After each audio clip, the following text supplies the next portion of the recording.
So, as of the 10th, Josie, were you still trying to leave Derek? I was.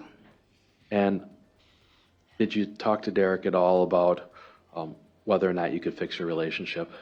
I told him several times that it was over. Was Derek still sleeping out in the living room that entire time when he's trying to fix the relationship? Yes. Did Derek take no for an answer about not being able to fix the relationship? No. So, was it fairly common for Derek to accuse you of cheating on him in this time frame? Yes. Was it fairly common for Derek to do things like text you when you're in the bathroom to ask who you're talking to? Yes. And did that happen at points in your relationship with him? Yes, he would also, if I was showering or going to the bathroom and I locked the door, he would break in. I wasn't allowed to shower by myself. He would always be in there. Right away, the prosecution appears to be building a pattern rather than focusing on a single incident. Notice how the questions aren't just about one argument. They're establishing repeated behavior, accusations, monitoring, and alleged invasions of privacy. In court, patterns can be just as important as individual events because they help jurors understand the overall dynamics of a relationship. What stands out to you most here? The constant suspicion or the level of control being described? I'm showing you what's been previously marked as 215 and admitted as 215. Josie, is that representative of text messages that Derek would, or Facebook messages that Derek would send you while you were using the restroom? Yes. And do you know what he's talking about when, or is he confronting you about talking to somebody in the bathroom? Yes. What is he, or how did you take it to mean that when Derek asked you if you were saying goodbye to your turds? He was accusing me of talking to someone. He didn't like that the door was shut. Were you talking to Raphael? No. I mean, I was talking to him at the time, but it wasn't, that's all it was. I never ever met with a guy. Nothing in our relationship. I was just talking. How did you get introduced to Raphael? At the birthday party, his daughter Liliana was there, and she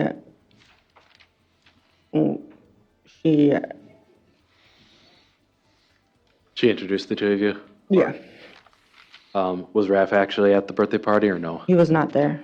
This is a pivotal moment in the testimony. Josie is explaining her mindset. She says she believed the relationship was already over and was looking for a way forward.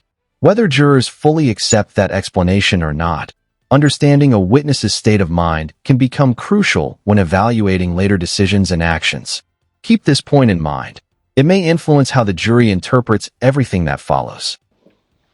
So, Josie, did you think that you were doing anything wrong setting up a date with Raphael? No. Is that because you've repeatedly told Derek that you're broken up and you're single? Yes, and I was trying to meet this person and see if I could find a way out. So the day of the 10th, the day before Alex died, do you recall whether or not Derek was arguing with you over Facebook Messenger? What day? I'm sorry. The day before Alex died? Yes, he was arguing. We were arguing over Facebook. Was he still trying to fix the relationship with you on that day? Yes. Did you tell him that you didn't want to be in a relationship with him? Yes. So, Josie, I want to talk a little bit about where Alex was. The tone of the testimony shifts dramatically here. Up to this point, the discussion has centered on the relationship between the adults. Now the focus turns directly to Alex and the events leading up to the tragedy. In courtroom storytelling, these transitions are often intentional. They guide jurors from background context into the critical timeline of what allegedly happened. When you got back from McDonald's, where was Alex? On the couch. The couch in your bedroom? Yes. What was he doing in that time frame?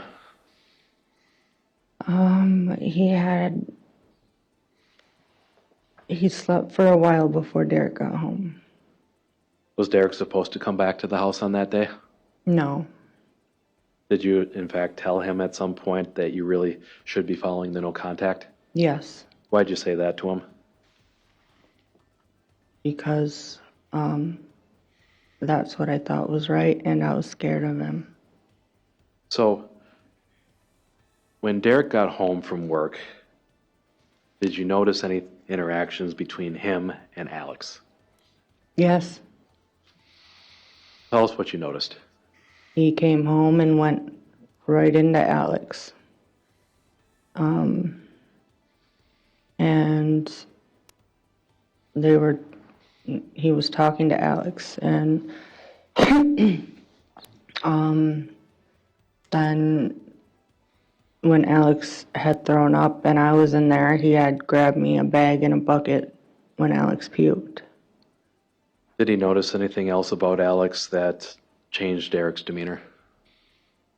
Yes, when I had went upstairs to check on Jalen, I had thought I heard something downstairs. I didn't know for sure. This may be one of the most significant statements in the entire testimony. The witness isn't describing something she says she saw. She's describing the conclusion she drew from sounds she heard outside a locked room. That's an important distinction. Jurors often have to weigh direct observations against interpretations and decide how much weight each deserves. How would you evaluate testimony based on what someone heard rather than what they directly witnessed? But then after a few minutes, I went down to check and I heard pounding and screaming in the bathroom. And I went to the bathroom door and I asked, "What the fuck are you doing?" And he said, "Cleaning up Alex's shit." What did you hear inside of the bathroom? I heard Alex crying. I heard Derek saying, "You're too old to be shitting yourself." And I heard what sounded like banging on the walls. And it sounded like he was throwing Alex around. Were you able to see what was happening in the bathroom? No, Why not? the door was shut Was the and door- locked. I tried to open it. Okay.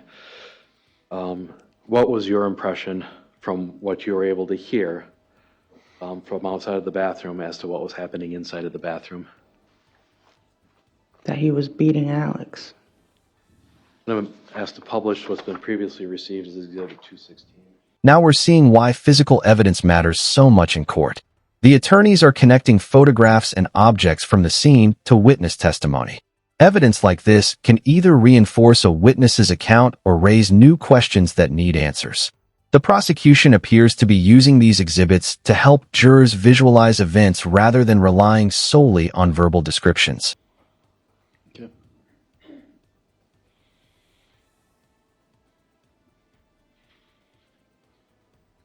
Josie, do you recognize that underwear in the bathtub? Yes. Whose underwear is that? They're Alex's because blue was his favorite color. And we've heard previously that red was his favorite color. Was that not your impression? That's not true. I was with Alex every day, and blue was his favorite color. So what do we notice about the underwear there? Looks like he had an accident. Josie, when you cleaned up children after an accident like that, where it's poop, what would you do with the underwear? Throw them away. I didn't clean up poop Would with the you underwear. would you launder or put through the laundry underwear if it was just pee? If it was pee, yeah, I'd rinse them out and wash them, but I did not clean out poopy underwear. I just tossed them. Did you put that pair of soiled underwear in the bathtub of the home? No. And I see up there that there appears to be a empty bottle or something of that nature, is that correct? Yes. You have any idea what that was for? Instead of Derek putting him on the toilet, he would have Alex pee in a bottle. And there's the tension at the heart of this testimony. On one hand, the witness describes hearing and observing signs that Alex was upset and appeared injured. On the other, she says she did not believe the situation was life-threatening and that similar incidents were not unusual. That contrast is likely something both sides would want the jury to think carefully about. Looking back over the testimony, which detail do you think carries the most weight? So you would just empty that into the bathtub? I guess. Did you put that bottle there? No.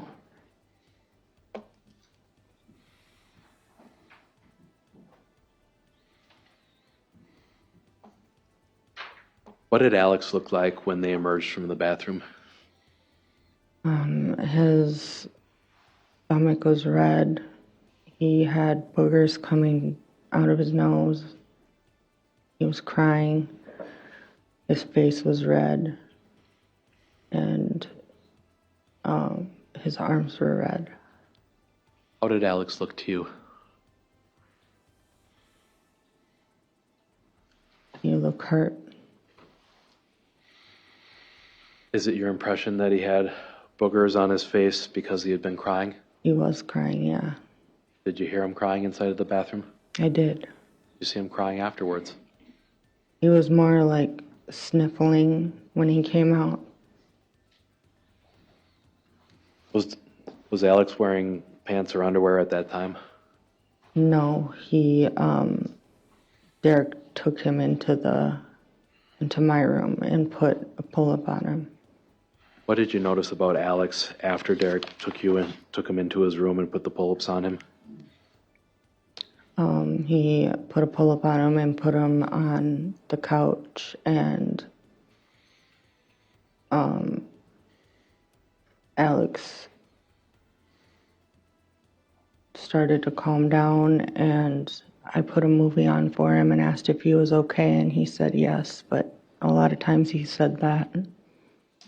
Did you have any reason to believe, Josie, that whatever Derek did to Alex in the bathroom that evening was life-threatening? No. Was this a normal event with Derek and the kids? Yes, and when Derek came out, I asked what he did to him, and he said nothing.